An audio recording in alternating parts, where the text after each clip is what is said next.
Moi, je marche et tant que je marche, je sais que les roses se multiplient sur mon passage.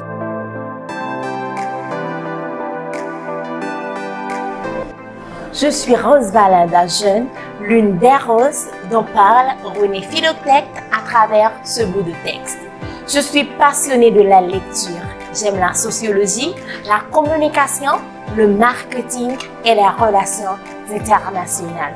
Je vais vous parler du livre qui a énormément marqué ma vie, Passion Haïti.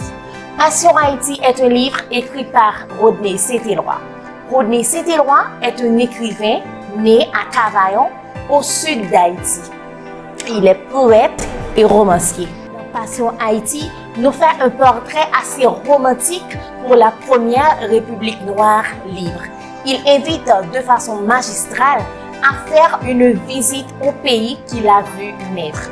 Loin des idées préconçues, souvent liées au malheur et à la souffrance d'Haïti, l'auteur fait l'éloge du pays à travers ses coutumes, son histoire, son art et sa littérature. Il nous raconte que c'est en laissant le pays qu'est venue sa plus forte haïtianité. Dans ce livre, Rodney nous invite à sauver et sauvegarder ce que nous avons offert au monde en 1804. La lecture de ce livre a renforcé en moi le sentiment du devoir citoyen. J'ai la passion d'aimer mon pays et le désir d'être utile à son avancement. Je me sens beaucoup plus forte en voyant le courage de chaque Haïtien qui soulève les montagnes et qui fait de chaque jour un défi en inventant une existence dans l'existence. Dans le cadre de ce grand concours, je représente le département de la Grande-Est. Je suis de ce département qui a vu naître des magiciens de mots, des créateurs d'une immensité qui baise la perfection de l'art. Loin de vouloir énumérer, qui ne connaît pas Edgar Villers, Daniel Fignolet et René Philoctète. Aujourd'hui encore, il y a des grands Nestlé qui font de la plume leur véritable matériau.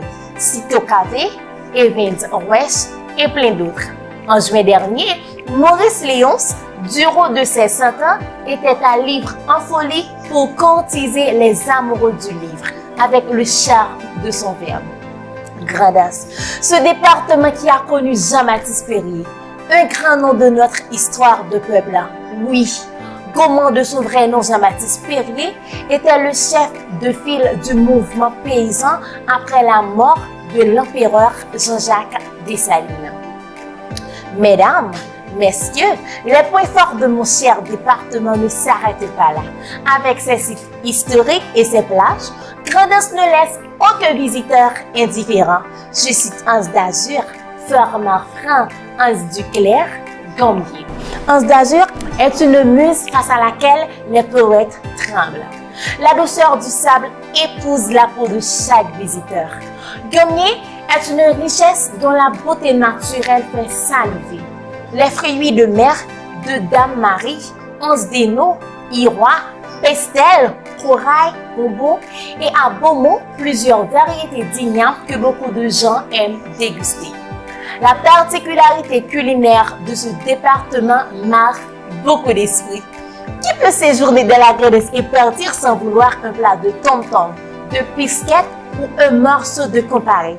Les fils et filles de la Grande-Est doivent être reconnaissants envers les agriculteurs. Nombreux sont ceux et celles qui ont grandi grâce aux plantations de leurs parents. Grande-Estlais, Grande-Estlaises, quel que soit l'endroit où vous vivez sur cette terre, soyez fiers de vous-même. Chers jeunes, familiarisez-vous avec la lecture, car c'est la rare chose dont l'excès est appétissant. Dans un pays où peu de gens s'adonnent aux activités de l'esprit, il est obligatoire d'encourager et remercier les membres de Renaï pour cette noble initiative. Je vous attends nombreux à voter pour moi dans le cadre de ce grand concours pour la sensibilisation de la lecture en Haïti.